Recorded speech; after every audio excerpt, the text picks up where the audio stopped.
Bueno, nuevamente los saludo, buenos días hermanos. Me imagino que Pedro y Janina deben estar muy contentos porque querían escuchar a algún hermano de Galvez y me escuchan a mí, que me escuchan 2x3 en La Paz, así que pobre, la próxima vez les aviso cuando me toca. Yo le voy a pedir a Candela si tenés un videíto, que hagamos silencio.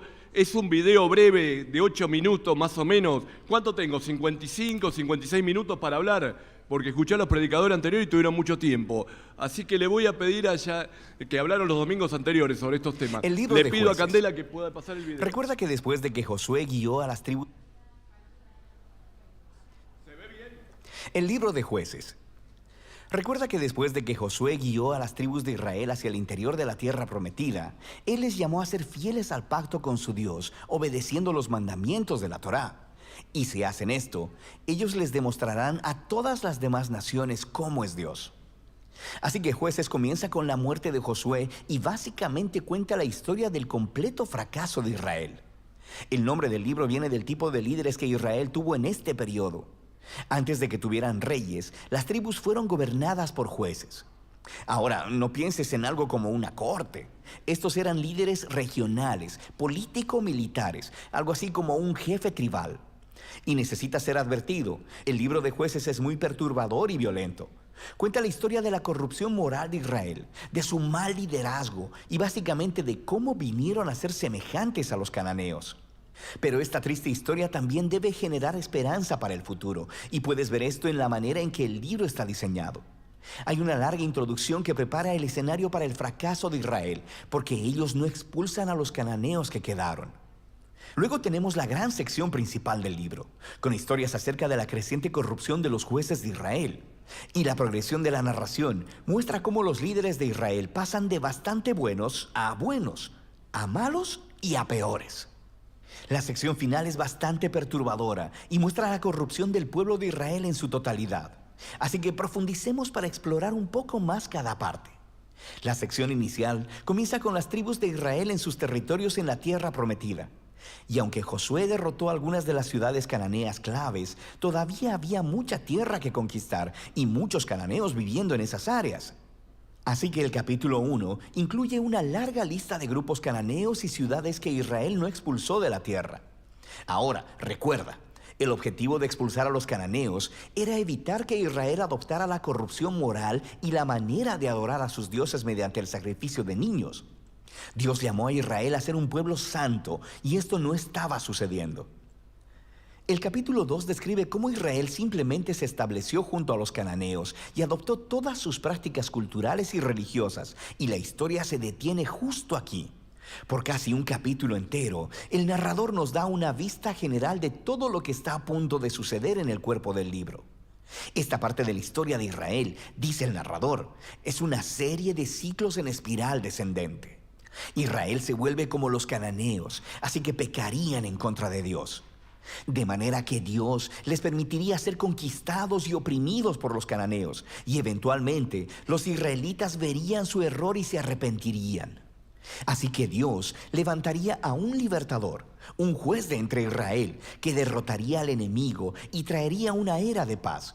Pero Israel eventualmente volvería a pecar y el ciclo volvería a empezar. Este ciclo provee el diseño literario y el flujo de la siguiente sección principal del libro. Se repite para cada uno de los 6 jueces principales cuyas historias se relatan aquí. Ahora, las historias de los primeros 3 jueces, Otoniel, Ahod y Débora, son aventuras épicas, pero también son historias extremadamente sangrientas.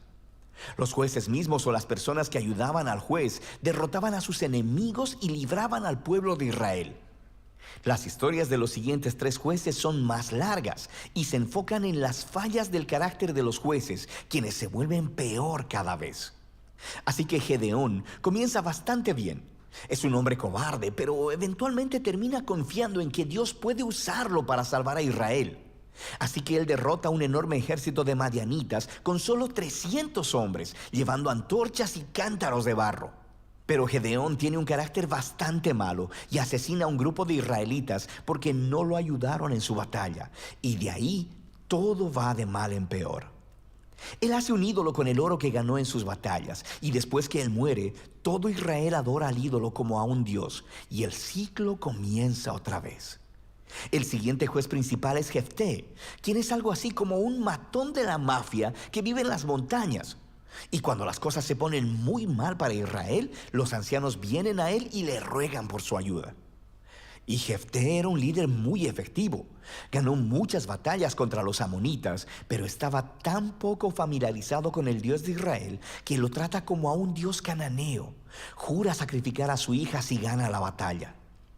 Esta trágica historia nos muestra qué tan bajo ha caído Israel. Ya no conocen el carácter de su propio Dios, lo que los lleva al asesinato y a la falsa adoración. El último juez, Sansón, es por mucho el peor. Su vida empezó con mucha promesa, pero a él no le importa el Dios de Israel. Era promiscuo, violento y arrogante. Ganó brutalmente batallas estratégicas contra los filisteos, pero a costa de su propia integridad, y su vida termina con un violento asesinato en masa. Ahora, una nota rápida. Notarás un tema repetido en la sección principal del libro. En momentos claves, el Espíritu de Dios empoderará a cada uno de estos jueces para lograr grandes actos de liberación. Ahora, el hecho de que Dios use a estas personas realmente arruinadas no significa que valide todas o aún algunas de sus decisiones. El primero y principal compromiso de Dios es salvar a su pueblo. Pero todo lo que tiene para trabajar son estos líderes corruptos, así que Él obra a través de ellos. Esta sección entera está diseñada para mostrarnos lo mal que se han puesto las cosas. Ya no puedes diferenciar entre los israelitas y los cananeos, y estos solo son los líderes. La sección final muestra a Israel como un todo, tocando fondo. Hay dos historias trágicas aquí, y no son para gente con corazón muy débil. Están estructuradas por una frase clave que se repite 4 veces al cierre del libro. En esos días no había rey en Israel, y cada uno hacía lo que bien le parecía. La primera historia es acerca de un israelita llamado Micaía, que construye un templo privado para un ídolo, y el lugar es saqueado por un ejército privado enviado de la tribu de Dan. Así que ellos llegan y se roban todo, y luego van y queman la pacífica ciudad de Lais y asesinan a todos sus habitantes. Es una historia horrible. Cuando Israel olvida a su Dios, los más fuertes se salen con la suya. La última historia del libro es aún peor. Es una impactante historia de abuso sexual y violencia que conduce a la primera guerra civil de Israel. Es una historia muy perturbadora y ese es el punto. Se supone que estas historias sirvan como advertencia. El descenso de Israel a la autodestrucción es el resultado de apartarse del Dios que los ama y quien los salvó de la esclavitud en Egipto. Israel necesita ser librado de nuevo, ahora de ellos mismos. El único rayo de esperanza se encuentra en esta frase repetida en la última parte del libro. De hecho, forma la última oración de la historia. No había rey en Israel.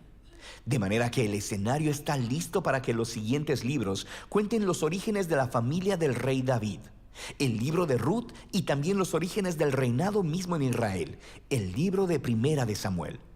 Pero la historia de los jueces tiene valor como tragedia. Es una explicación que nos trae sobriedad, nos demuestra la condición humana y al final apunta hacia la necesidad de la gracia de Dios enviando un rey que rescate a su pueblo.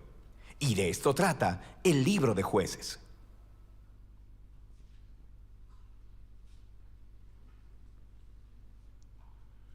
Un video para levantarles el ánimo. Como habrán visto, la Biblia no oculta nada, muestra la realidad tal cual como es.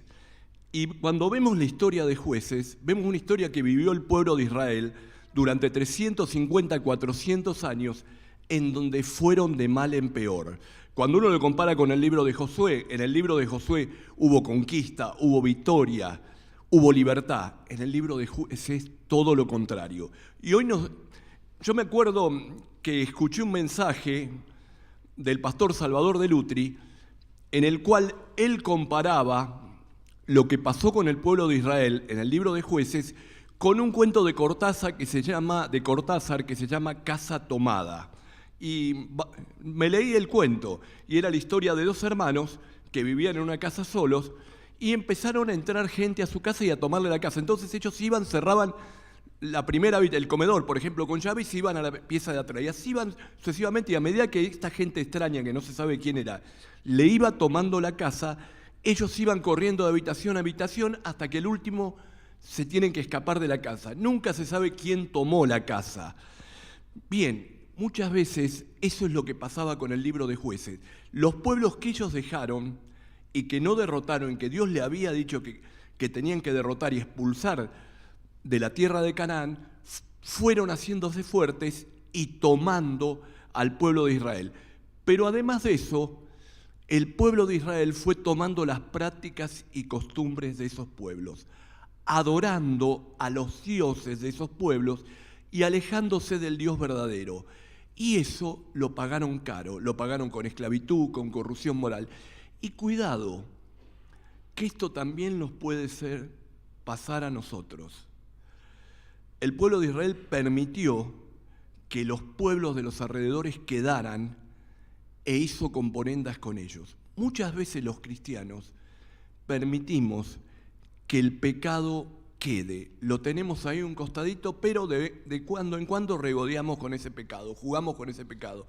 Y ese pecado va creciendo y va tomando la vida de la persona. Y va tomando la vida del creyente hasta hacerla miserable. O hacerlo alejar de Dios totalmente. Cuando uno mira la iglesia en Europa, como nos decía Daniel hace unos días y nos contaba la historia de Leandro, que él decía, no encuentro una iglesia donde llevar a mi familia. Muchas veces en Europa, iglesias que nacieron de la Reforma, iglesias que fueron creadas por hombres que predicaron la palabra de Dios, hombres que enseñaron de Cristo, hombres que caminaban en santidad, esas iglesias hoy son cualquier cosa menos una iglesia. Casamiento igualitario, toleran todo tipo de pecado, y hay denominaciones que permiten eso, se alejaron de Dios.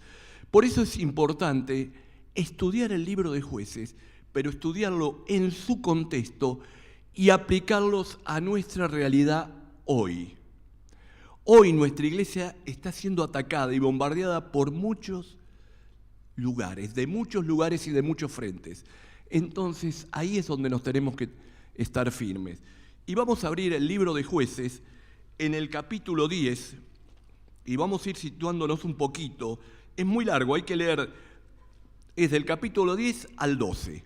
No lo vamos a leer todo, vamos a leer algunos versículos y vamos a hacer una síntesis de la vida del hombre que nos toca hoy, de Jefté. Fíjense en una cosita, en el capítulo 10, del versículo 6 en adelante nos dice: y los hijos de Israel volvieron a hacer lo malo ante los ojos de Jehová, y sirvieron a los Baales, y a Astarot, y a los dioses de Siria, y a los dioses de Sidón, y a los dioses de Moab, y a los dioses de los hijos de Amón, y a los dioses de los filisteos, y dejaron a Jehová, y no le sirvieron. Y se encendió la ira de Jehová contra Israel, y los entregó en manos de los filisteos, y en manos de los hijos de Amón,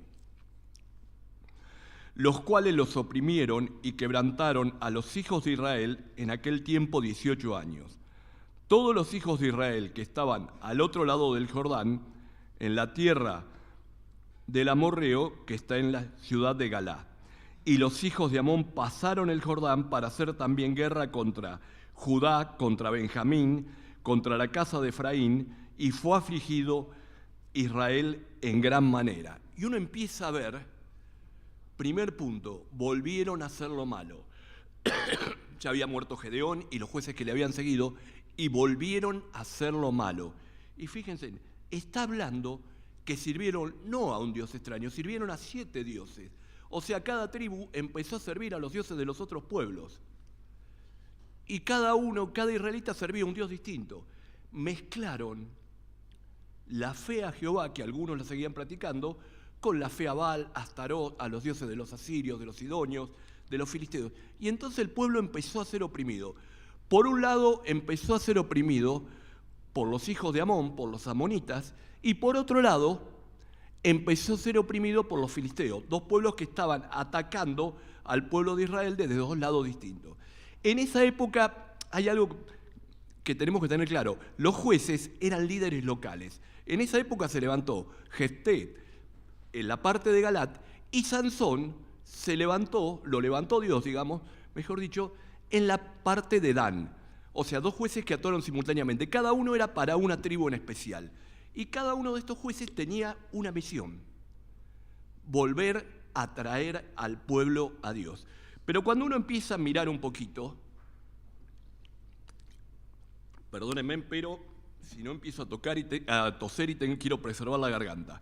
Fíjense, cuando uno empieza a mirar, ve qué pasa. El pueblo de Israel empieza a ser oprimido y ve que los dioses que ellos tenían no les servían para nada.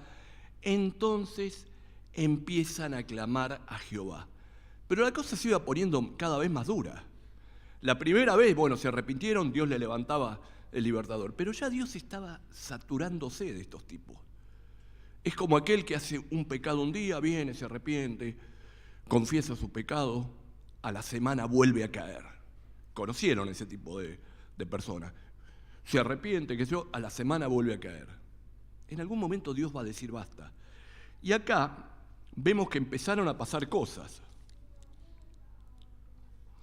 Y el versículo 10 dice: entonces los hijos de Israel clamaron a Jehová diciendo: nosotros hemos pecado contra ti, porque hemos dejado a nuestro Dios y servido a los Baales. Y Jehová respondió a los hijos de Israel: ¿no habéis sido oprimidos de Egipto, de los amorreos, de los amonitas y de los filisteos, y los de Sidón y los de Amalet y de Maón? Y clamando a mí, no os he librado de sus manos, mas vosotros me habéis dejado y habéis servido a dioses ajenos. Por lo tanto, yo no os libraré más. No los libraré más. Imagínense, Dios vio que no venían con un corazón sincero. Dios que veía que venían a clamar por ayuda, como quien clama ante una estampita, para ver si le puede solucionar el problema. Y entonces se dio cuenta, les dijo: no los voy a librar más. Y ahí tocó el corazón de ellos, porque ahí se arrepintieron de en serio.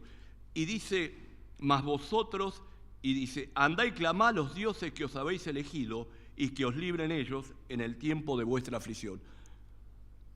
Muchachos, vayan y clamen a los dioses que ustedes eligieron. Si ustedes están sirviendo a Astaró, a Baal, pídanle a ellos que los ayude. ¿Se imaginan la desesperación? La puerta del cielo cerrada. Y muchas veces cuando nosotros caminamos en pecado, no caminamos de acuerdo a la voluntad de Dios, se nos cierran las puertas del cielo.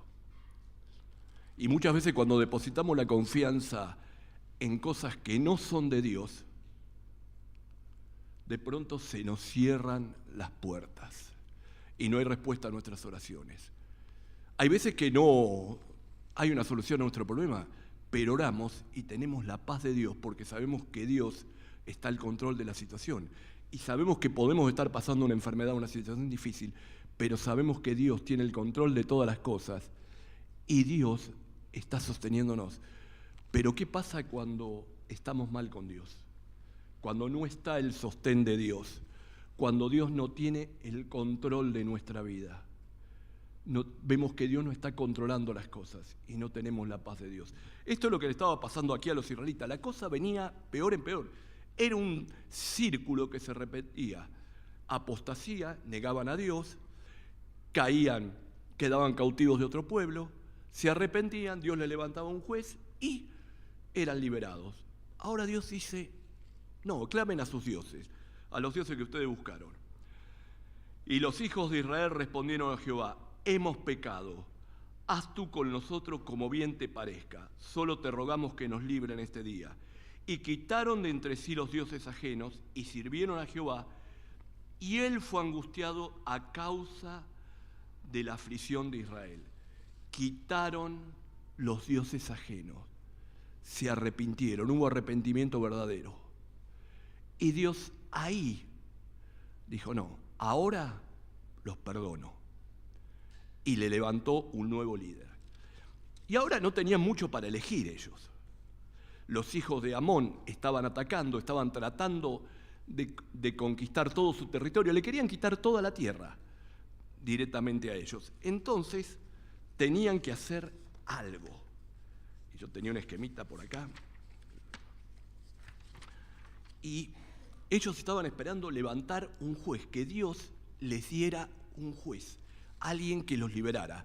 Confiaban en que un hombre los liberara. Y me hace acordar cuando nosotros éramos chicos y teníamos que jugar al fútbol con otro grupo que estaba a 5 cuadras y que nosotros le ganábamos al fútbol, pero ellos nos fajaban después.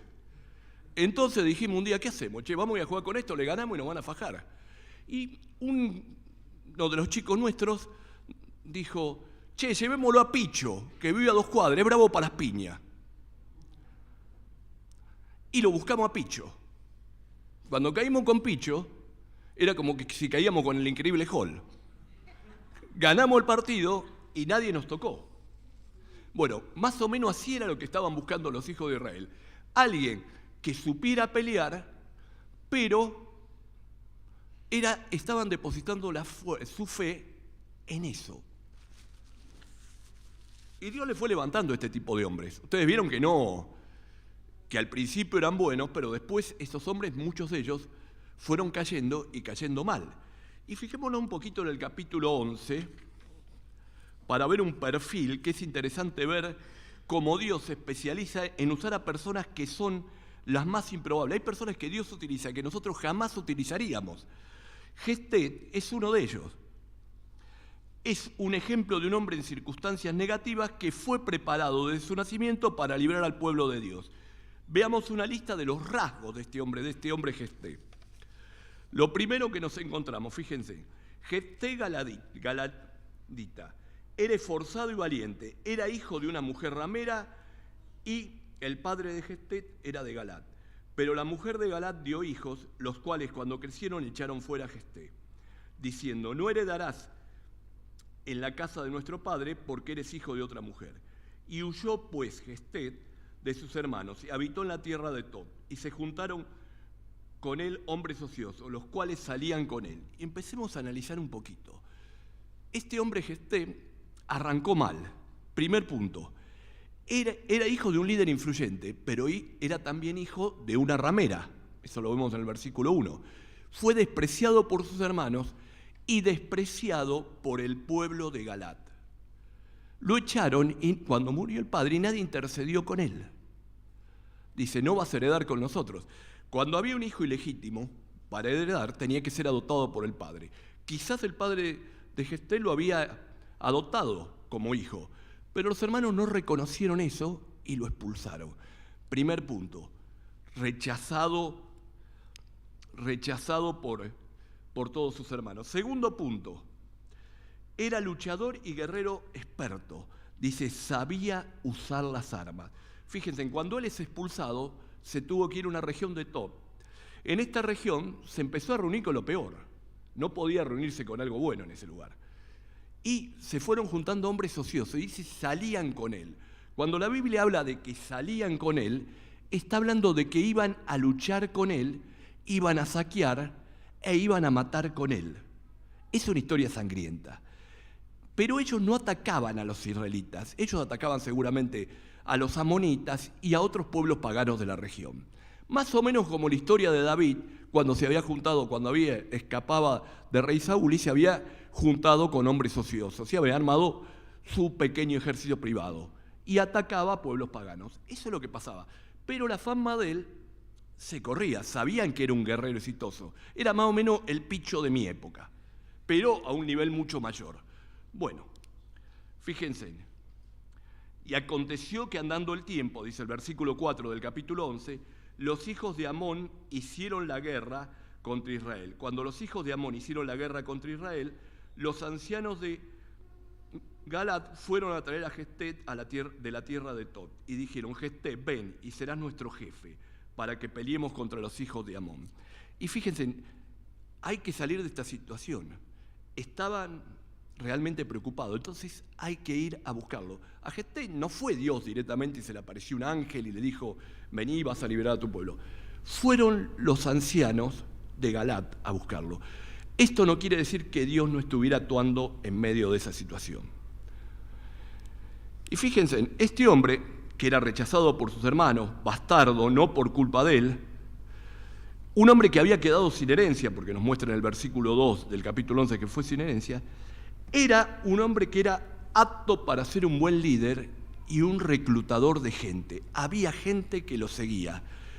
No era lo mismo que vaya un anciano del pueblo de Israel buscando gente, que vaya un guerrero experto a reclutar gente para formar su ejército privado. Era totalmente distinto. Pero también este hombre tenía características que era un buen negociador. Y fíjense, el versículo 7 dice: Jefté respondió a los ancianos de Galaad: ¿no me aborreciste vosotros y me echaste de la casa de mi padre? ¿Por qué venís ahora a mí cuando estáis en aflicción? Le planteo: muchachos, ustedes me echaron, me aborrecieron, y ahora que están con problemas me vienen a buscar. Empezó a negociar con ellos. Él tenía un objetivo. En el versículo 9 dice: Jefté entonces dijo a los ancianos de Galaad: si me hacéis volver para que pelee contra los hijos de Amón, y Jehová los entrega delante de mí, yo seré vuestro caudillo. Yo no vengo para ser un mercenario. No vengo para ser el jefe militar, que me tiren unas monedas de oro y que me vaya de nuevo para seguir siendo un saqueador. Si yo vuelvo para ser el juez. Vuelvo para gobernar sobre Galaad. Y los otros estaban desesperados y agarraron viaje. No les quedaba otra. En el versículo 13, del 13 al 22, muestra también cómo este hombre, que empezó como guerrero, sabía negociar y se manejaba diplomáticamente. Este hombre agarró y lo que hizo luego fue tratar de negociar con el rey de Amón. Y cuando ustedes leen los versículos que siguen, del 12 en adelante, se van a dar cuenta que del 12 al 28, hay toda una negociación y un acuerdo diplomático entre Jefté y el rey de Amón para tratar de evitar la guerra. No fue que dice: agarro la espada y los mato a todos. Pero este hombre no tuvo el resultado que quería, pero muestra que él conocía la historia de Israel, conocía la historia, cuidado, pero hay cosas que no conocía y lo vamos a ver más adelante, y sabía negociar. Y era un hombre de fe. Fíjense en que en el versículo 12 dice: y envió Jefté mensajeros al rey de los amonitas diciendo: ¿qué tienes tú conmigo que has venido a mí para hacer guerra contra mi tierra?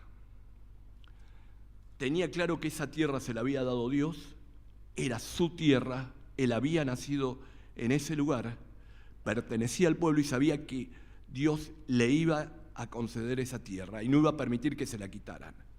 Entonces muestra que era un hombre de fe. Era sensato y razonable, usa argumentos persuasivos para evitar una guerra. Eso se ve en el versículo 13 y el 26. El versículo 13: el rey de los amonitas respondió a los mensajeros de Jefté: por cuanto Israel tomó mi tierra cuando subió de Egipto, desde Armón hasta Jabot y el Jordán, ahora pues devuélvela en paz. Y en el versículo 26 dice: cuanto Israel ha estado habitando 300 años, está hablando Jefté, a Hesbón y sus aldeas, a Aroer y sus aldeas, y todas las ciudades que están en el territorio de Arnón, no es Amón, Arnón, ¿por qué no las habéis recobrado en ese tiempo?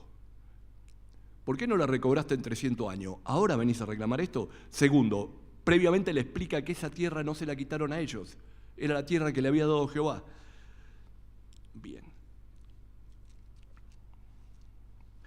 Posteriormente, el rey de Amón no atendió las razones de Jefté, las razones que Jefté le envió. Y aquí empieza la etapa del combate, de la pelea de él. Y fíjense en el versículo 29, como estamos viendo, él estaba bien documentado, conocía la historia, sabía dónde estaba. Y el versículo 29 nos muestra lo siguiente, dice: y el espíritu de Jehová vino sobre Jefté, y pasó por Galaad y Manaset, y allí pasó por Mizpa de Galaad, y de Mizpa de Galaad pasó a los hijos de Amón, y Jefté hizo voto. Vamos primero. Cada uno de estos jueces, el espíritu de Dios tomó control sobre ellos. El espíritu es el que lo llevaba a la victoria. Pero hay cosas que a veces fallamos por impulsividad, cosas que nos pueden hacer fallar a nosotros, o por desconocimiento de Dios. Y este hombre tenía una mezcla entre el Dios de Israel y el paganismo que lo rodeaba. ¿Era un hombre de fe? Sí. ¿Está en la galería de los héroes de la fe? Romanos 11:32, sí. Cuando uno busca Romanos 11:32, fíjense. Perdón, Hebreos 11:32. Discúlpenme, ya el Alzheimer me está teniendo mal.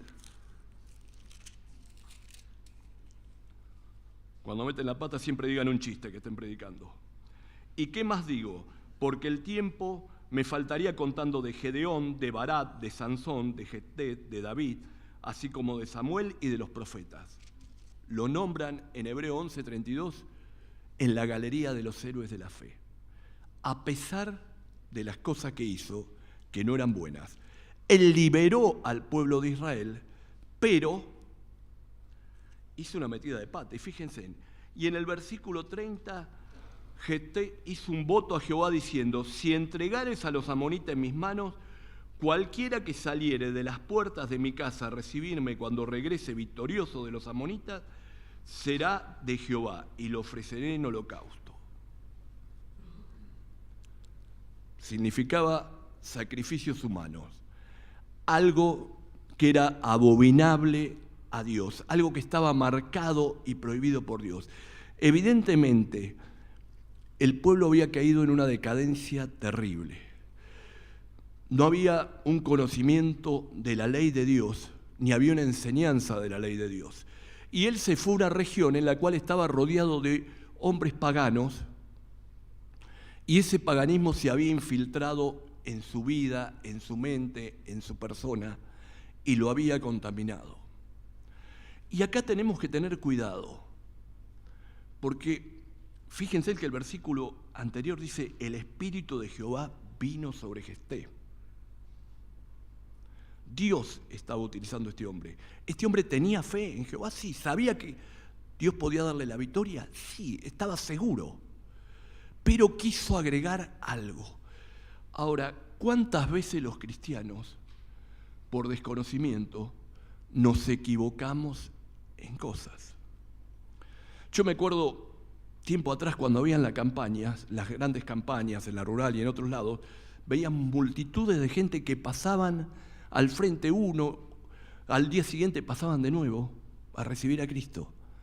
Muchos de ellos eran cristianos sinceros y habían recibido sinceramente a Cristo, pero tenían desconocimiento de la palabra y creían, porque a lo mejor se habían martillado un dedo y habían dicho algo fuera de lugar, que ya habían perdido la salvación. Entonces pasaban de nuevo al frente a recibir a Cristo.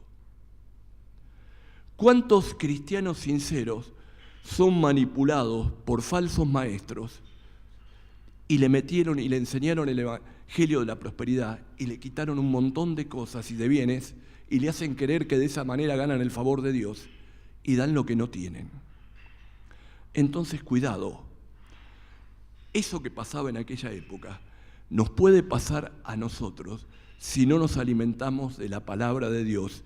Yo no digo que hagamos la bestialidad de ofrecer holocausto humano, pero sí nos podemos desviar y no vivir de acuerdo a lo que enseña el Evangelio de Cristo. Y sigamos un poquito más adelante. Y dice el versículo 34, y entonces volvió Jefté a Mizpa, a su casa, y aquí su hija salía a recibirle con panderos y danzas. Ella era sola, su única hija, y no tenía fuera de ella ni hijo ni hija. ¡Qué golpe para este hombre! La persona, él esperaba que salga cualquiera y lo sacrificó, pero de pronto sale su única hija. El dolor de un padre que tiene que sacrificar a su hija es terrible. Era terrible. Aparte de eso, este hombre había luchado por su reconocimiento, por hacerse un nombre, rechazado, despreciado toda su vida. Si uno mira la psicología de Jefté, va a encontrar todas las cosas que sucederían en su cabeza. Escúchense, alguien despreciado, alguien que le quitaron la herencia, ahora había recuperado todo. Dios le había dado todo. Y de pronto se va a quedar sin nada. Era su única hija. La forma de tener descendencia, la única forma, su hija, al ser sacrificada, al ser un holocausto, no le iba a dejar descendencia. Es terrible. Y aquí vemos también los que están alrededor de él, los ancianos de Galat. Qué sé yo, si alguien va a hacer una cosa así, tiene que haber alguien conocedor de la Escritura que le diga: Gesté, no, pará, ese voto no tiene validez. No podés comprar el favor de Dios. Dios nos liberó porque nos arrepentimos. No tenés que hacer un sacrificio humano. No tiene sentido. Dios nos liberó. O alguien que le mostrara en la palabra que había una alternativa para no cumplir ese voto. Era muy común que la gente hiciera votos en esa época, pero había una alternativa. Y fíjense, en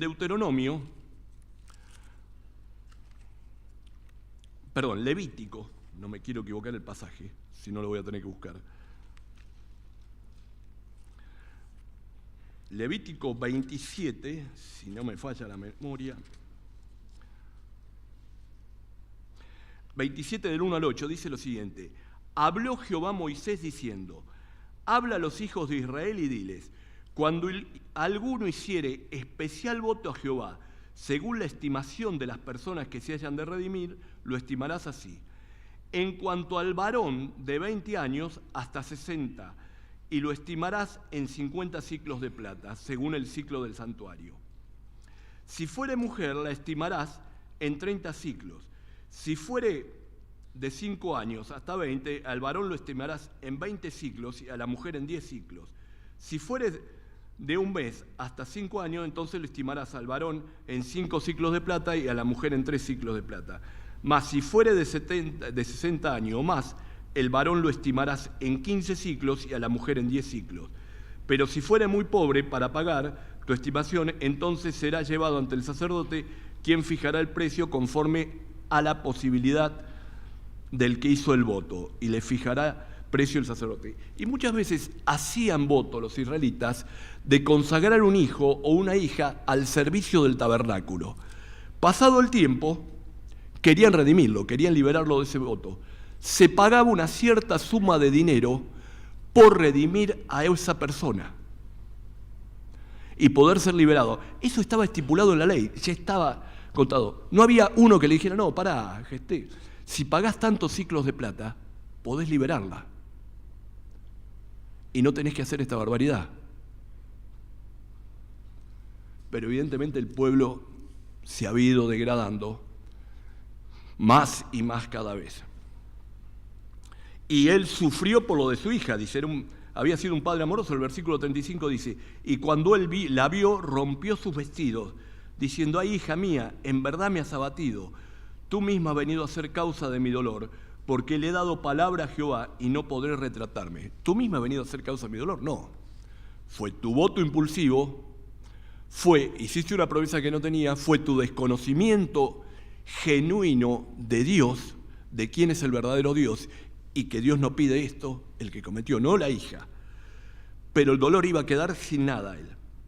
Entonces ella respondió: Padre mío, si le has dado palabra a Jehová, haz de mí conforme a lo que prometiste, ya que Jehová ha hecho venganza de tus enemigos en los hijos de Amón. Y uno mira la nobleza de la hija, mucho mayor que la de Gesté y que la de todos los que estaban ahí rodeándola. Y él era un hombre de palabra, cumplió su voto. Ninguno de los que estuviéramos acá hubiéramos hecho un voto de ese tipo. Y si lo hubieran hecho, nadie hubiera sacrificado a uno de sus hijos. Y este hombre que volvía con la victoria, este hombre que esperó, tuvo que experimentar la copa amarga a pesar de las bendiciones de Dios. Y este hombre, Dios le había rescatado de una vida de peregrino en una tierra lejana. Él había sido exiliado, había tenido que escapar, Dios lo había rescatado. Le había colocado como líder de los israelitas, era el líder, era el juez de Galat. Lo había llenado del Espíritu, había posado su Espíritu sobre él. Le había dado victoria sobre los enemigos. Y experimentó la copa amarga cuando hizo un voto guiado por sus impulsos.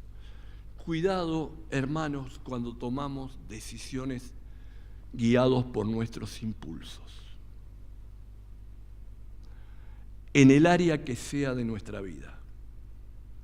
En el área familiar, en el área laboral, en el área ministerial. Porque si tomamos un voto guiado por nuestros impulsos, no es... Y estoy hablando, tomamos decisiones, no voy a hablar de votos, nosotros no tomamos votos en esta época. Tomamos decisiones guiados por nuestros impulsos, podemos cometer grandes errores.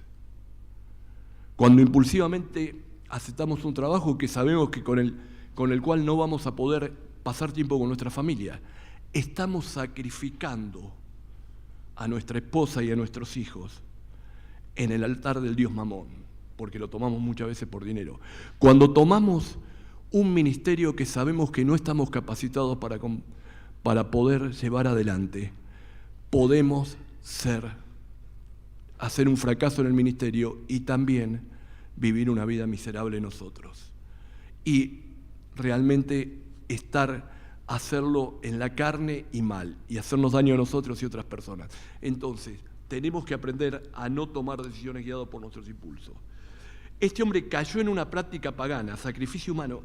Es imposible que uno diga, pero bueno, con todo lo que habían vivido, con toda la historia del pueblo de Israel, bueno, este pueblo de Israel en la época de Jueces fue cayendo cada vez más y más bajo.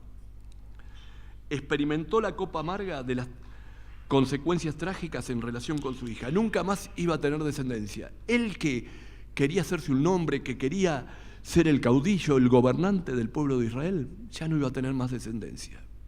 Iba a quedar aislado. No podía percibir los resultados de un voto impulsivo. No pudo retratar su voto. No se animó a retratarlo porque los ancianos que estaban ahí iban a decir, ¿cómo? ¿Vos hiciste esta promesa y ahora no la cumplís?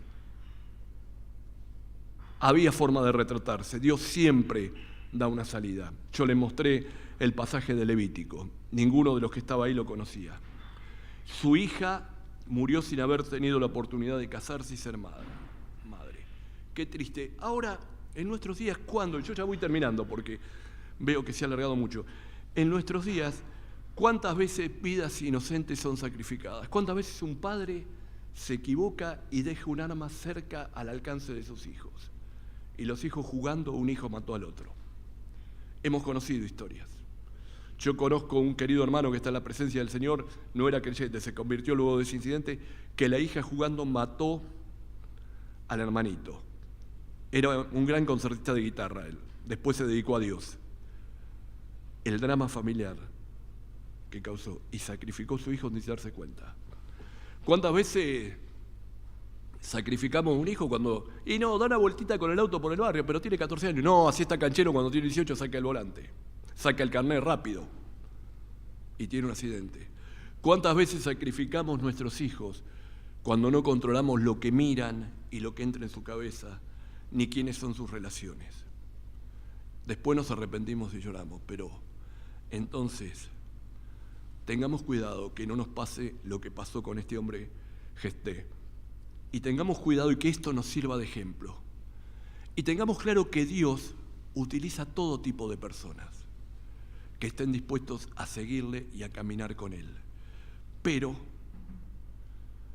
no quita que podamos cometer errores. Dios no nos hace autómatas, nos da libertad y libre albedrío. Entonces, nosotros tenemos que ser conscientes de cuál es su voluntad para nuestra vida y cómo quiere Él que vivamos. Muchas gracias, hermanos, por haber aguantado este tiempo.